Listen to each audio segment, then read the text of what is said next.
Today we're speaking to Rees, and he's got a facilities management business doing £300,000 a month. He was knocked for £180,000 last year, and that's taken him a little bit of a knock in his mindset. This could be an amazing business. And actually, I want to say to him that when you get those knockbacks, that could be the best medicine you've ever had. Strap yourselves in as we try and grow this business.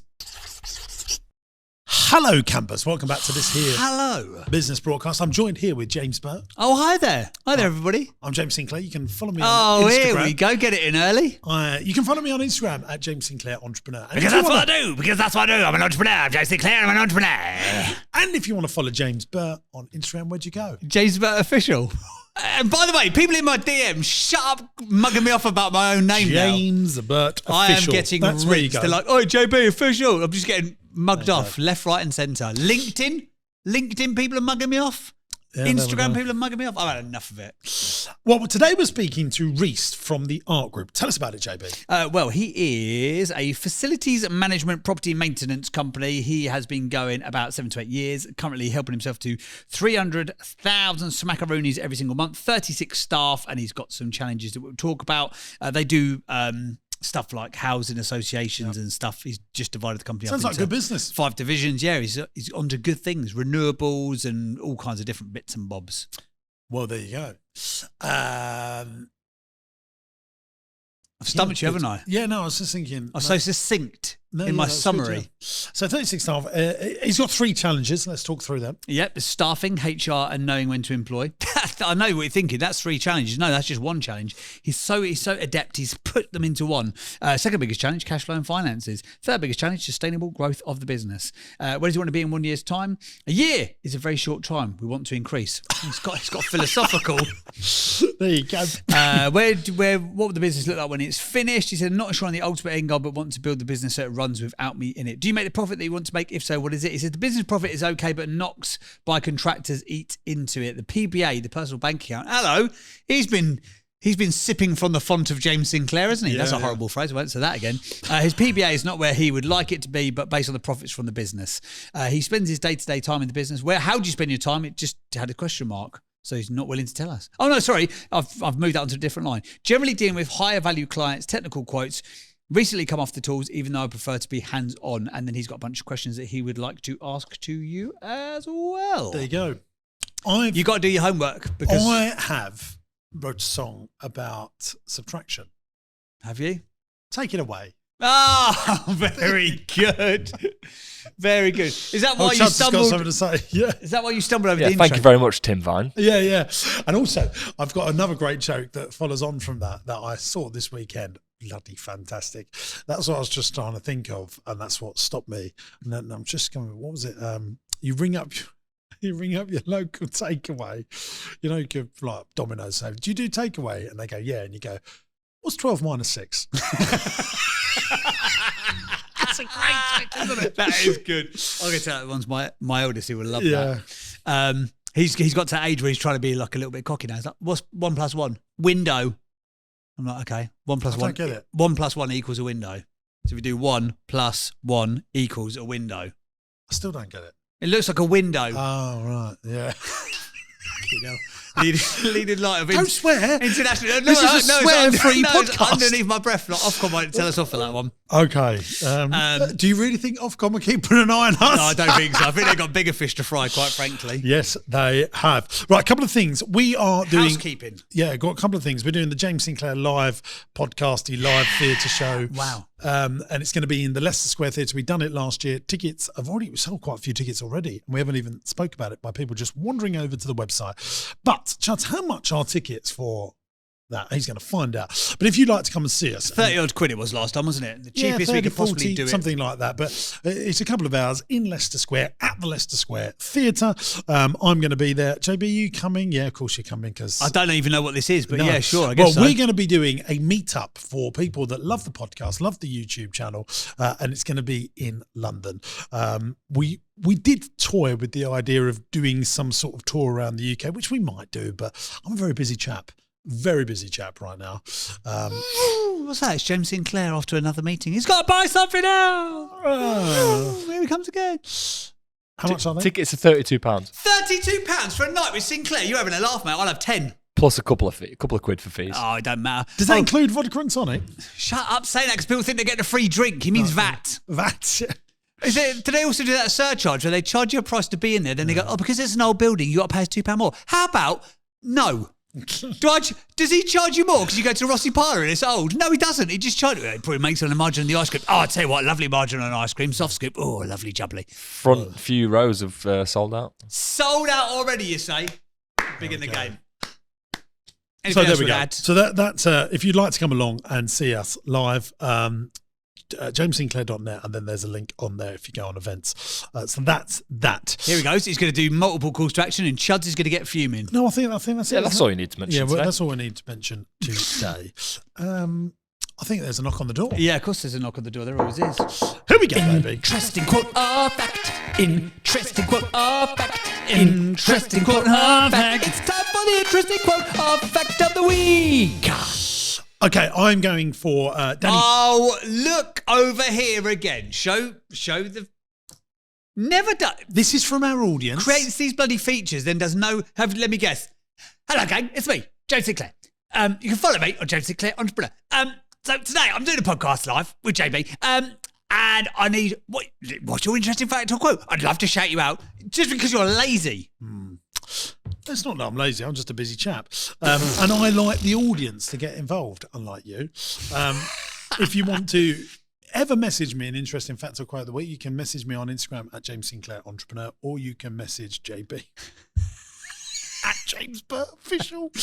When I'm a massive celebrity, you're going to be laughing on the other side of your face. There we go. Danny Powell 1 sent me this one, and this is from my love of my life, Felix Dennis. Oh, yes. Which is the best book for entrepreneurs to read, called How to Get Rich. And he said this, Felix Dennis, cash flow is... Hang on a sec. I've got two Felix Dennis, but this one is... Double Dennis. This one, I love this. A double Dennis from... sorry, a double... Double Dennis from Dan. From Danbury. Dan from Danbury said it's a double Dennis. If you got an affliction to D's, that's a big of a problem, isn't it? A double Dennis. A Felix Dennis. Cash flow is far too vital to be left to accountants. Oh, I thought that was very good. Tell that to John Holland. We'll pop over and see him in our lunch break. See Yeah, what he thinks I've got of that. so many great ones come from people. Marie Broxton, who's my cousin, sent me this because it's one of my rubbish jokes. So I'll just read it out. She said, "What is Postman Pat going to be called when he's retired?" Pat. She said it because I told this at a dinner the other night, and I told her the other night, and she just didn't laugh. She went, "It's stupid." That's what she went, "That is stupid." Not even a smile. Well, there you go. Go on, give us one more, as you got so many from the that you have just got so many that you have crowdsourced. The crowdsourced. Oh my! Okay. Connor Chandler Property said, "Perfect time is a myth that keeps ordinary people from becoming extraordinary." Oh, I like that. Perfect time is a myth that keeps ordinary people from becoming extraordinary. I like it. One more as well. Go on. The man. Oh, this is perfect for this song. Yeah. The man with no shoes was unhappy until he saw the man with no feet. Turn off. What? That did not go where I thought it was going to go. Well, I think that's true. Like, the man with no shoes was unhappy until he saw the man with no feet. I think we all look at things and we think, I'm just I so have unhappy. literally never heard that analogy ever.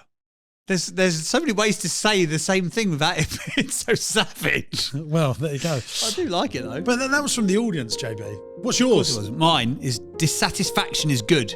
It is what breeds evolution. Oh, there you go. I love that. Just wait a sec till it's finished. No, we ain't got time. Lovely. Okay, so should we get Rees onto the show? Let's get Rees. Let's not hold back. Rees, are you there, sir? He is. He has muted himself like we used to say in lockdown on Zoom calls. You're on mute. I'm here. I'm off mute. Yeah. Sorry. Rees, how you doing? In your own words, can you just give us 20 seconds what your business is? Try and keep it nifty and short. Yeah, of course. So predominantly we're a facilities maintenance company based in sunny Southend, obviously Essex. Hey! Shout out to the Essex crew. Sorry, carry on. Oh, he's not there. Rees, are you there? I think you found that quite offensive. Yeah, probably did.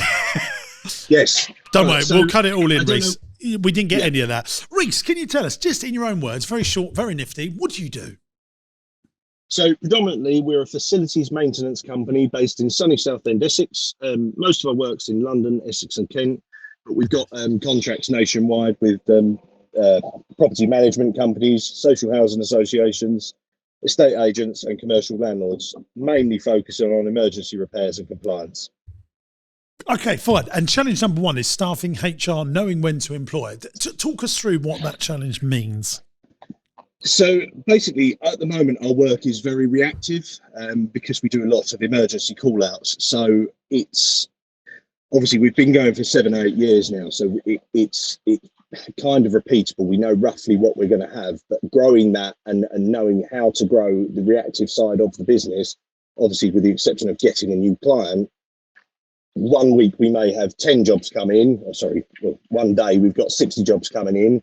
Another day we might only have 30 jobs coming in. So it's just trying to find that balance and making sure that we're staffed sufficiently for the increase days when it is really busy, but then not having spare staff sitting around at the office when we don't. Well, I would challenge that by having something that you can always do if things are quiet that would be proactive. So I would get contracts in place that you can do it whenever you want to do it. Let me give you an example of that. So maybe you are doing facility management for schools to look after maintenance and areas, but you can do it whenever you like so that you can do it and deploy your people in them lull periods. Does that make sense, Rees? Yeah, no, that makes sense. And we are, obviously, we do have a few, whether it's a shout out or not, but the Roslin Beach Hotel, we've got a maintenance contract with them that we do all their works and reactive works and bits and pieces down there. We also do sort of bigger installation projects that fills the gaps in the meantime, but we haven't got enough of them to be able to then hire somebody else for it, because we also still want them to be. You know what the answer is then, Rees, baby? Reactive. The answer is get more of those contracts, sweetheart. Yeah, no, I know. Big shout out to the Roslin Hotel, by the way, brilliant Essex-based business. And the owner of the Roslin Hotel, Nikki, is a big fan of the show and watches the podcast. No. He is. Well. And I would say is a significant entrepreneur. I mean, significant. Just a little bit. Okay. I mean, probably in the top 500 in the UK. Really? Yeah. Wow. Would you agree with that, Rees? Yeah. Him and his brother Peter are definitely up there. I think they're branching out into America and bits and pieces as well. But I think they're already in America.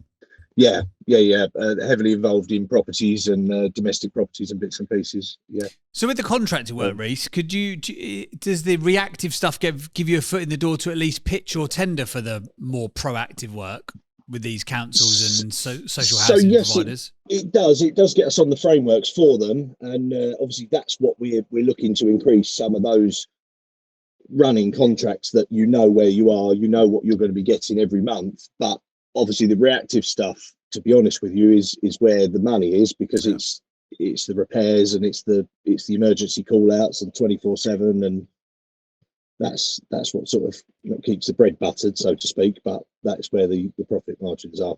Because you talk about this all the time, tenders, don't you? Putting in tenders for this sort of stuff. Do you tender for a lot of work? If we're invited to, again, this is something that's on my sort of action plan for this year, is to either to outsource to a tendering company or to bring a QS internally to sort of search through the local frameworks and then actually tender for some of these properties, projects, what have you. I mean, Rees, the big question I would ask yourself, and I think there's two things really, but they're similar. How much of your time in terms of percentage do you spend on income generating tasks via operating the business tasks? Do you know what this is something that because I'm the QS of the business, so I'm the qualified supervisor. So every electrical certificate has to be signed off and checked by me. All the jobs have to go through me because it's on my qualifications. So at the moment, I am probably dealing with 60-70% of operational day to day. I mean, we've got a really good operational team downstairs that deal with the nitty gritty, the invoicing, the pricing, the bits and pieces. But anything more complicated, which obviously with electrics, it's not as easy as it's not the same fault every single time. It's sometimes quite in depth, and then they obviously come up to my level for me to assist with. Thing is, Rees, I mean, it's a rhetorical question. If you spent 70% of your time on bringing more income into the business, your business would explode. And every entrepreneur, 100%. business owner that I meet that is on that end of the pendulum always is more successful. Here's another good acid test, and I was talking about this. JB, you was invited to my big dinner at the Ivy, and you blew me out, didn't you? I didn't. I had a shoot day that day. It was in the evening. I had a shoot day. I didn't know what time I was going to finish. I mean, we were sad. Anyway, Sure, but I did a little after dinner or pre-dinner talk, and Chud's recommended a book to me. What's that brilliant book? What's it called? Come here. The Almanac of Naval Ravikant. Yeah, it's a very good book. What does almanac mean? Well, that's his name, isn't it? No, Naval Ravikant is his name. Right. It's his name. Anyway, so there's a point in the book, and I've always said this: what's your hourly rate? And I said this at the dinner: if you're doing £150 an hour tasks, you're a disservice to your business. Oh, that's strong. So if you're going out and winning a tender or working on a tender, you might not be getting instant cash flow from that work, but it could be worth £500,000 to your business in revenue. So those hours that you're doing could be worth £100,000 an hour. Yeah. If you go and win a council contract for 5 years, your hourly rate, exponentially rises, doesn't it? And I find lots of business owners like you're doing the electrical signing off the certificate thing, but actually that's a disservice to your 36 employees. Yeah. I mean, and to be honest with you, this is why I think in one of the comments or questions I say about me coming off the tools, because although I prefer to be hands-on, last year, like you said, I'm doing a disservice to the staff because I'm not able to sort of oversee and manage and push the business forward where it needs to be, because I'm focused on the hands-on operational day-to-day on the business and actually fixing. And the other thing is, Rees, sometimes business owners do it because subconsciously they think, that's another salary that I've got to pay. And I can do it all myself. And I save my 50 grand a year on an extra salary, or 40 grand a year, whatever it is, or 60 grand a year, I don't know, whatever, 70 grand, I don't know what it is. But actually it stops you from doing £1 million tasks. Yeah.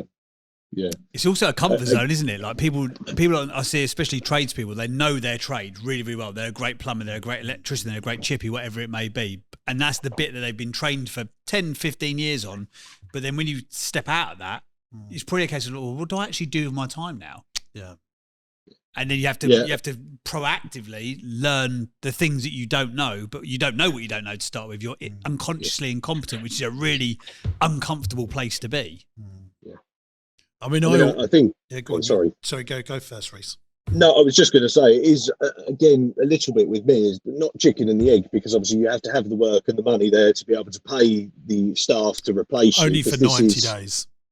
Yeah. If you're proactively focusing on income generating tasks and you're a business owner, I think within a month you'll start paying for them very easily. And actually, if you do really good tasks, within a few days. But it is what you're saying there is already stopping you from doing it, because you haven't got to find their salary in that first month, have you? It's a salary divided by 12. Yeah. What I was going to say, sorry, you are, my love. You're having a lot of coughs today in my throat. When I spent some time with Charlie Mullins, who is the biggest plumber, facilities management person, built a business that was very successful. I said to him, how much of your time do you spend on generating income and awareness and marketing customers for your business? And he said, as quick as a flash, 95% of my time. And I think success leads clues. They were a mean, lean machine at customer acquisition. And that's where he spent his time. And I think that's what you need to be doing. Whatever you think of him, he did sell that for 140 million quid. That's a fact. And now he's going again. Yeah, he's going again, isn't he? WeFix, I think, isn't it? The new... Yeah, that's right. Yeah. So that answers that question then. Staffing, know when to employ. You got just. But you know, it should feel nervous. It should be difficult. It should be tough. You've got 36 now. You know that not many people do that. You know, the next leap should feel a little bit. Oh my God, I'm going again. But yeah, that's what it is. Yeah. Well, I'm thinking this year I'd like to potentially, again, from listening to your podcast and bits and pieces, is make a sort of another business acquisition. Sort of a synergy business like fire and security, so that we can access some of their staff, and move into their sector, and also hit up their customers and contacts for our works and our ones for their works as well. So we're kind of involved into. I know you like your synergies, but yeah. Super duper trooper. So second biggest challenge is cash flow and finance. Is this because you are doing the job and waiting to get paid? Is that the challenge of your business? So yeah, obviously a lot of the customers that we work for, the social housing, are quite often 60, 90-day terms on some of them. We also used to work with a lot of main contractors, so the bigger construction companies who are the main contractors. And last year we got knocked for about 180 grand because the company just went into liquidation, and our invoice is the bottom of the list. So was that tough? Just it's like anything, James, isn't it? You just got to put on a brave space and get through it. There's not a lot else you can do. But yeah, it was a tough couple of months. So we had to tighten our belts a little bit and just make it work. So. Yeah, but I always think it's a few of those little things that are good for you. It teaches you a lot. It makes you more resilient. Horrible at the time, though. Horrible. Just so horrible. Yeah. Sleepless nights and all sorts. It wasn't nice.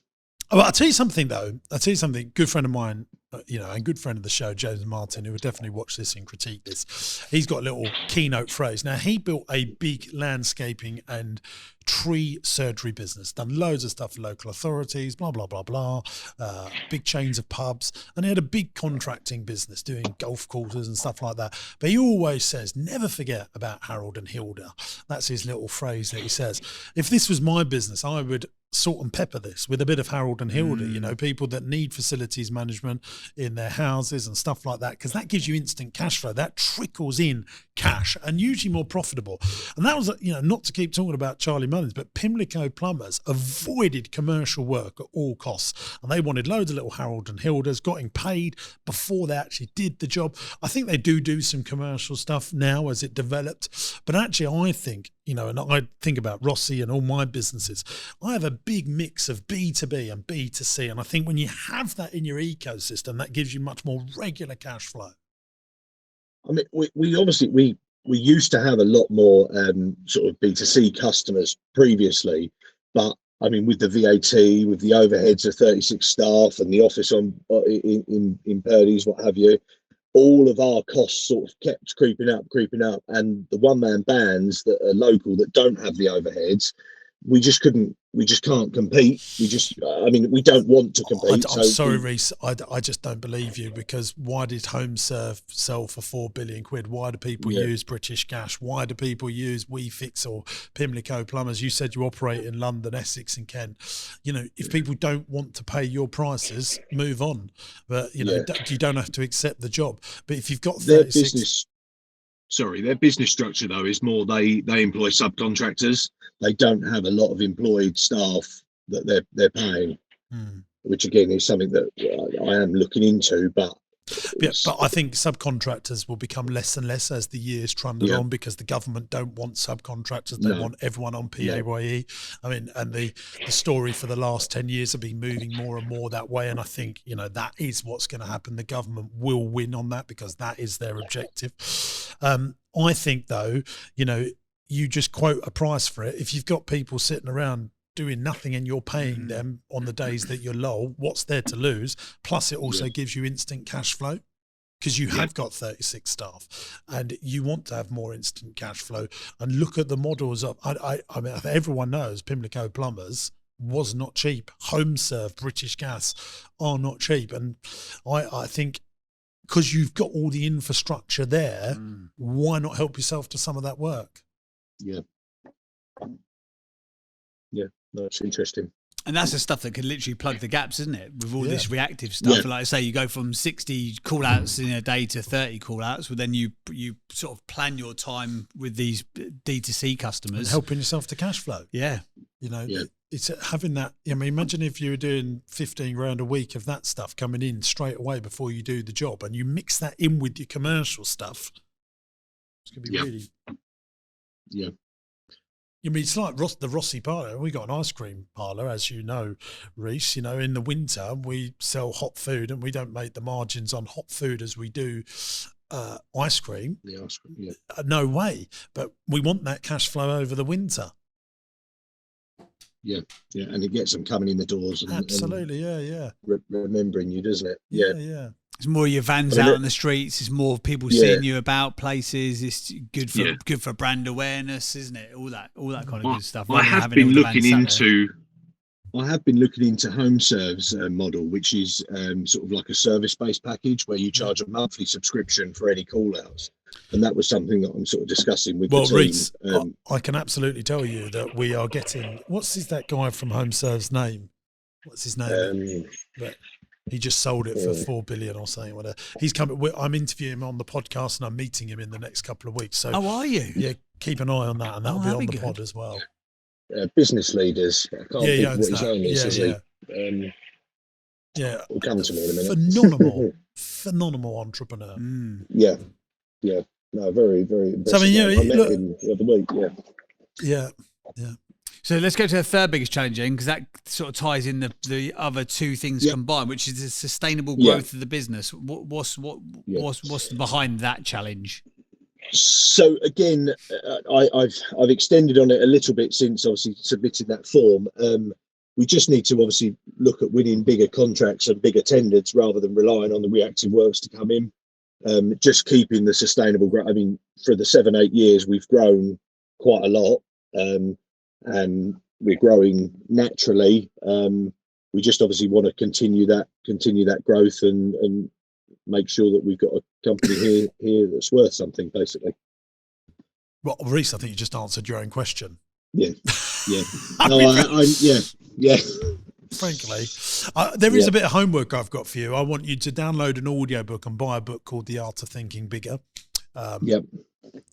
I think you're very accomplished. You've got, what you've done is not many people do. You've been knocked a bit, but someone's knocked you for 180 grand, and I think that that comes off your bottom line, doesn't it? Yeah, 100%. That is they're the worst knocks. But you'll get through this, and you'll be better for it. And I think you could have a lot more than what you've got if you could just think a bit bigger.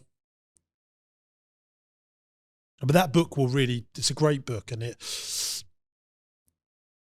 a good book. We'll jump onto the questions then, because I think that there's an underpinning sort of challenge with mindset, and not a challenge, maybe that's the wrong word, but the questions that you'd like to ask Jimbo. So when you first submitted it, said, how do you deal with your own mental stability in pushing forwards, regardless of what happens and how it affects business owners? I feel like there's a lot of things against a business owner and trying to put a smile on and continue when all you want to do is scream. Yeah, I have those days. There's no two ways about it. Do you have them more or less now? Because your challenges are still like cash flow. Cash flow at the biggest ends of it now, isn't it? Cash flow is really tough. Meeting payrolls. More turnover taxes. The pressure of investing in your business, growing your business. People wanting to earn more money. You being the head honcho. All of those things. They get to me. There's no two ways about it. More or less than before. Do you feel more under pressure? Once you like that 180,000 loss that you took, Rees, is a great thing. Really, that's how I would flip that. Go, well, I dealt with that. I come through it. So now you've got strength and resilience, and know that you can deal with challenges. And I'm thankful for that. Like if if you don't give up, you can't lose. And I've learnt that. And what I do go into moments of real silence and loneliness, And but action is usually the thing that fixes everything, and the world wants to help. The world wants to help. Yeah. Like if you lost £180,000 and you've been knocked, and you've got a big VAT bill, like you ring HMRC and say someone's just knocked me for 180,000. I think you'll find that HMRC will be very sympathetic and would help you with that. I think if you rang your bank and said, look, this has happened, I think the bank would be very sympathetic to that, and they would go, right, okay, well, look, we'll give you a temporary overdraft, and what are you going to do to make sure it doesn't happen again? What are you going to do to improve the model now, Rees? And that's what I'm talking about here. If you can bring in some B2C stuff that you could help yourself to, so that you've got regular cash flow, so that if that happens again, and here's the thing, Rees, if you keep trading, more people will knock you over the next 10, 15, 20 years. That's just going to happen. So you've got to make sure you've got an insurance policy in place that if you get knocked, you get some of that paid out. You've got to make sure that you have a spread of customers and not reliant on just one big customer. I'm sure you've heard me talk about this on the show. Yeah. These customers. And this was one of the big takeouts we had from being knocked to 180 grand. Is all of it was not one customer, but one bigger client. Yeah. Well, now not one of my clients is over 10% of our turnover. So if we do lose one of them, or if we do get knocked, it doesn't affect us. And I think what you were saying is the knocks do give you a hard outer skin. They do give you a resilience, what have you. But I mean, as you probably are well aware of, all this, everything within business seems to be against the business owner. All employment law seems to be, employees have got every single right under the sun, but every employer, you've got to just suck it up and get on with it. Well, that's again, why, like I said, that's why we've got everything else. That's why the UK has an exodus of millionaires and entrepreneurs leaving this country, because I've always stayed politically neutral on this podcast, but what we are doing right now is disgusting for UK growth and UK entrepreneurs, and we're losing them because we've got a government that, as far as I can see, just hates entrepreneurs and businesses. Yeah. It's so short-sighted, isn't it? Absolutely. And I don't care about saying it anymore, because it's so catastrophically dangerous what they are doing and how dangerous it's going to be. And then they're going to take all of our money, and they cannot get value for money with it. They just cannot spend money wisely. They waste it so much, and they put it into projects that they never see the return on, because they're only around 4 or 5 years. And it breaks my heart how many businesses are finding it so tough right now because of government policy, and it's got to change, and I hope it does. It's interesting what they're doing in America, the Department of the Spending, the one that Musk's is running at the moment, what have you, to just look at all the interdepartmental spending that just goes wasted money. I mean, the NHS, I absolutely love the NHS. It is one of the things, in my opinion, that makes us Great Britain. But the way that it's run, and the people have no financial responsibility on the money that's spending, they just throw money at problems, and it is just ridiculous. That I mean, they pay more for a paracetamol, the NHS, than what Sainsbury's do. Unbelievable, isn't it? Yeah, I mean, absolutely ridiculous. Yeah, that's one of my biggest thing. Government just wouldn't know value for money if it slapped them in the face. No.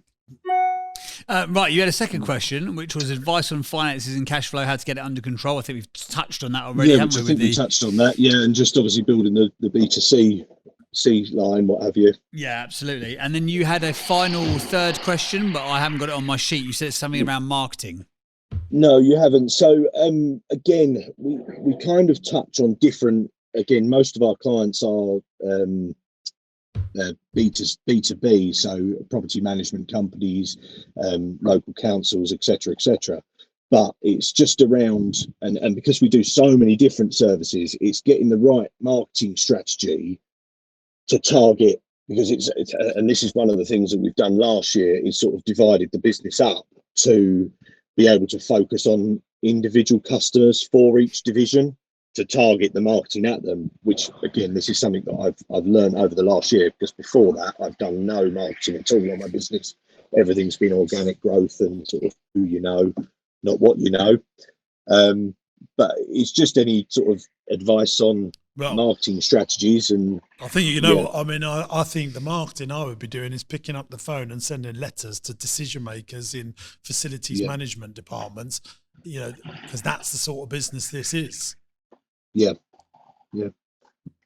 I think sending 500 letters a month and picking up the phone 500 times a month can I speak to the head of facilities management for, XYZ, finding them, talking to them, and I think you get good results on that, but not many people can be bothered to do that. Yeah. Because really, in a business like you, if you had 10 more local government contracts, that would transform your business. You only need 10. Oh, absolutely. Yeah. So, I only need another one or two, and we would. Well, there you go. You go. So don't think about make a massive difference. And this is what I really want people to listen to this on. And we've said this a lot, haven't we, JP, on the podcast? Like, what the stuff that I need to do at Marsh Farm or the Blue Boar Hotel or Rossi Ice Cream is very different. He just needs 1, 2 or 3 or even 5 customers could turn him into, Judith Chalmers going on holiday every week and having the best thing ever. All you've got to do is pick up the phone and send some letters and crucially probably spend a day writing a list out of who your dream customers would be and just work out how to get those 1 or 2 people. And it's not the sexy answer, but it doesn't mean it's not the right answer. I've got a little story as well that really sums this up. So over the Christmas break in Twixmas, that in between week, I took my children and my wife to stay at a tree house in Norfolk. Lovely. Very nice. Very lovely. Had a hot tub and everything. We had a lovely little time. And we done a few activities. We've done some pottery painting, but they didn't do Make a Bear stuff. Fantastic Make a Bear. So I tracked down, using the powers of this platform called LinkedIn, the person that was in charge of making decisions for this particular holiday company, and I sent them a big lumpy mailbox of teddy bears and arts and crafts and products. She called me last week and she said, "This landed on my desk. Thank you very much. When can we see you? When can we buy from you?" And job done. I'm telling you now, ladies and gents of this podcast, that will probably turn into a £300,000, £500,000 a year customer over 10 years. That's £5 million.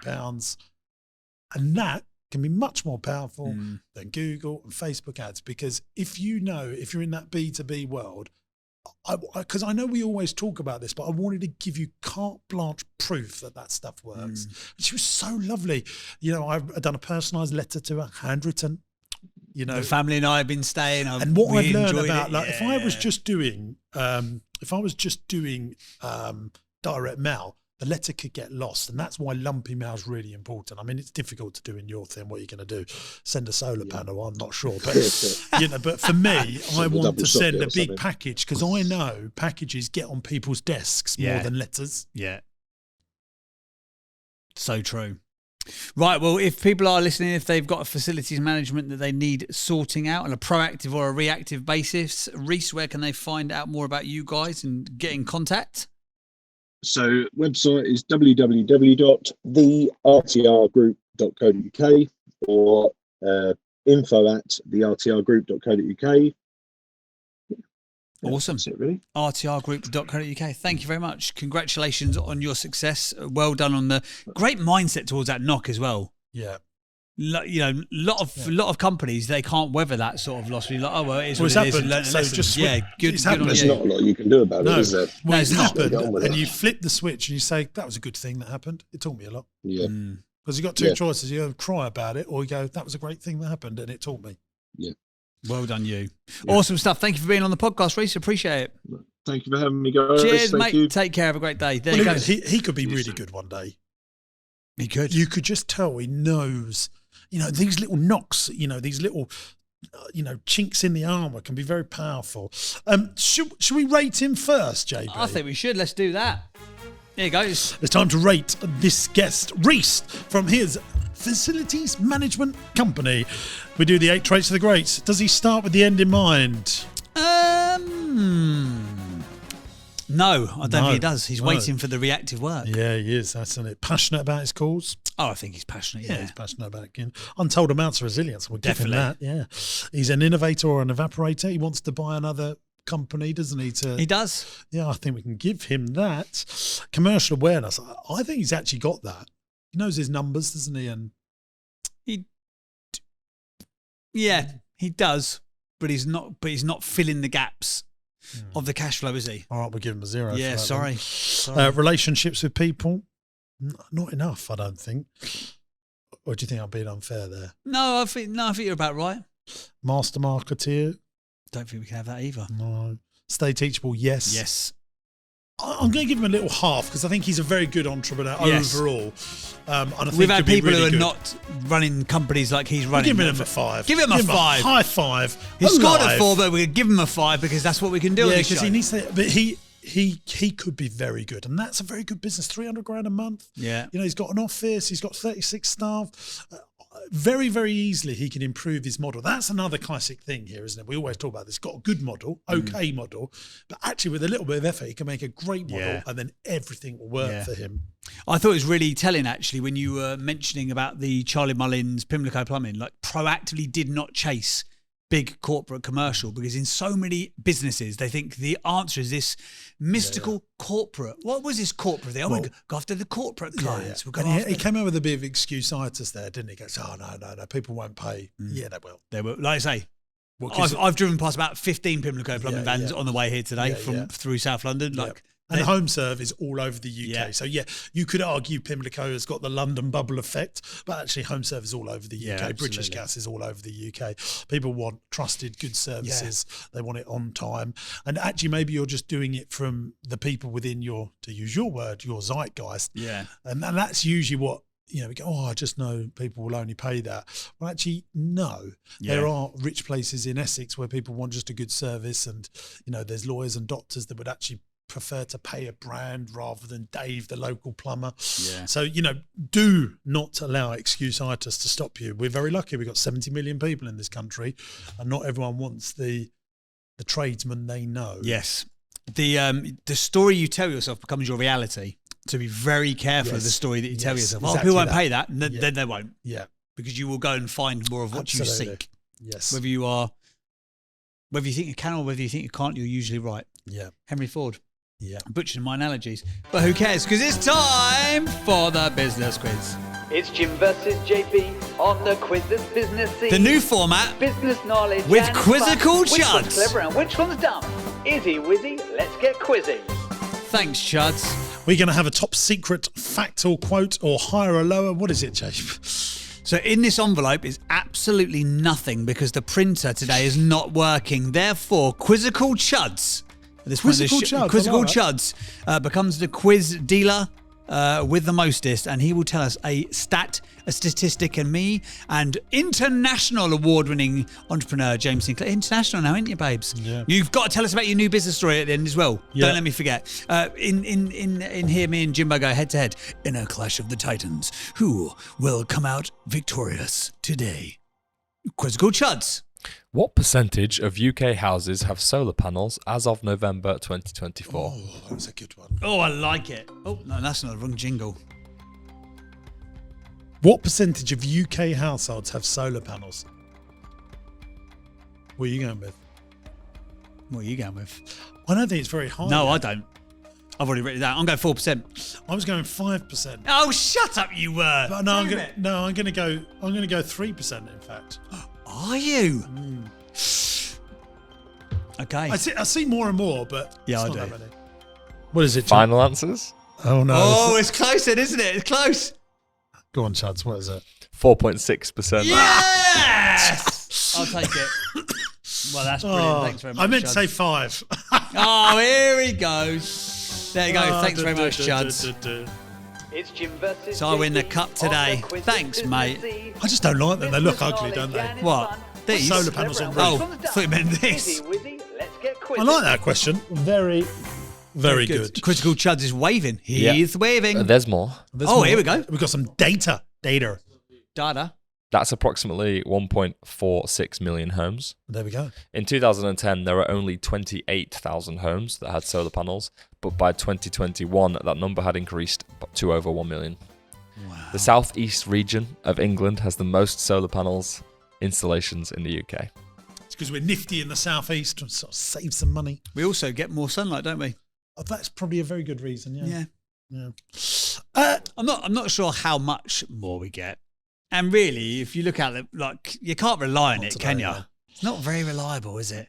No. You can tell it's not very reliable because Jimbo's got that grimmest face on because he's cold. I just don't like being cold. I'm a very busy man and I don't like being cold. There's two things you need to know about me, James B. I'm very busy and I don't like the cold. There we go. Tell us about your new business. He's bought another one, guys. No, we was very lucky and very privileged to own a company called Interaction. So when I bought Camp Beaumont, one of the group companies was a company called Interaction. Into Action. Into Action. IN, number 2, Action. And we are one of the best companies that provides customer service training for brilliant businesses, whether you're an SME or a big business. We do all the customer service training for Centre Parks, Southeastern Railways. We're doing loads for Jet2 holidays. Oh, wow. So a 20-year-old business, an amazing team. And it's part of the group. Yeah. And they work lots in leisure and hospitality. They're now doing all the training for our internal training.